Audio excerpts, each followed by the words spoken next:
If you would like to win a Force FX lightsaber of your choosing, all you have to do is like the video, subscribe to the channel, and post in the comments below what is your all-time favorite lightsaber. As Anakin began his Jedi training far younger than is normal for a Jedi learner, he was often focused on and criticized during his various classes he was required to take as a Jedi learner, including learning the basic ways of the Force, as well as learning how to wield a lightsaber. As Anakin took these classes, he often felt bullied, as the other students looked down upon him for starting the training late, and often criticized him for his lack of understanding in the ways of the Force compared to their own knowledge. Eventually though, Anakin would begin to progress far more rapidly than his peers would, impressively constructing his first lightsaber only 4 years after joining the Jedi Order, a feat that would take a normal Jedi learner 12 years to accomplish. Still though, many of the students created rumors about the young Jedi as they grew jealous of his increasing power. Anakin himself grew arrogant and believed himself above his fellow Jedi learners because of his increase in power.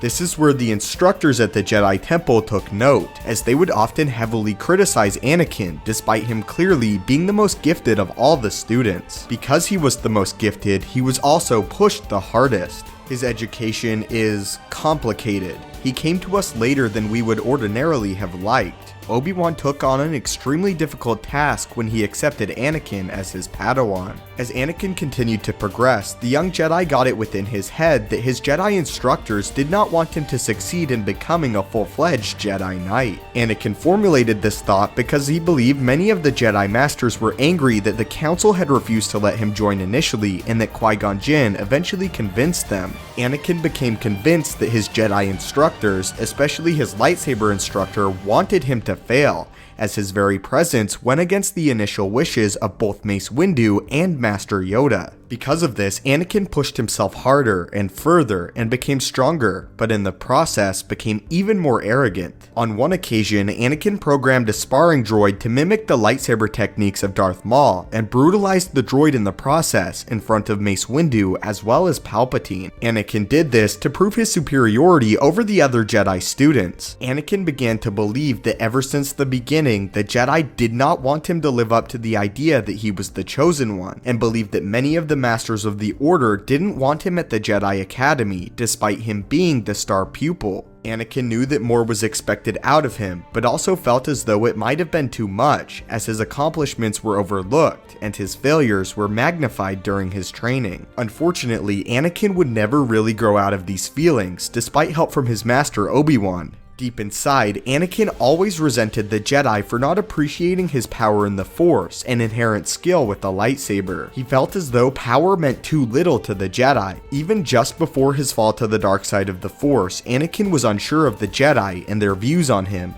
and ultimately, this feeling of not belonging would lead him to becoming Darth Vader. But leave your thoughts on this in the comments down below, and how Anakin hated many of his Jedi instructors at the Jedi Academy. Again, don't forget to enter the lightsaber giveaway. All you have to do is tell me in the comments which lightsaber is your favorite, like the video, and subscribe to the channel. Thank you guys as always so much for watching. May the Force be with you, and have a great day.